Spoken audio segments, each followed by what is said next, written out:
Поднесените тужби од политичките партии до управен суд против решенијата донесени од Државната изборна комисија не донесоа ништо ново, со исклучок на двете тужби на ВМРО ДПМН и по една на партијата Демократи на Единствена Македонија, што ќе бидат разгледани во текот на денешниот ден.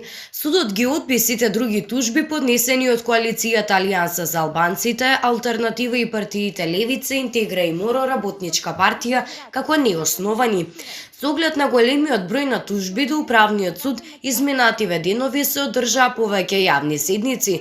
Разгледувањето и одбивањето на тужбите против одлуките на ДИК се одвиваше одделно неколку совети предводени од по 5 судии. До вчера во Управниот суд беа разгледани 186 тужби. Заклучно со ден 22.7.2020 година донесени се вкупно 77 одлуки, од кои 75 одлуки по тужби поднесени од тужителот Алијансата за албанците и Алтернатива, една одлука по тужба поднесена од тужителот Интегра, Македонска конзервативна партија, како и една одлука по тужба поднесена од тужителот Живка Арсовска, и по истите донесени се пресуди со кои тужбите на тужителите се одбиваат како неосновани и решенијата на Државната изборна комисија се потврдуваат, информираа вчера од Управниот суд.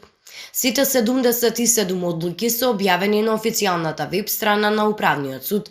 Управниот суд исто така ги одби како неосновани стои една тужба поднесена од Левица. Тужбите на Левица поднесени до Управниот суд беа разгледани вчера на повеќе јавни расправи. Освен тужбите од Левица, Управниот суд ги одби и тужбите поднесени од Социјалдемократската унија и политичката партија Демократи. Левица по поднесувањето на тужбите до Управниот суд преку соопштение информираа дека ним како политичка партија им се украдени тројца пратеници за околу 500-600 гласа по пратеник.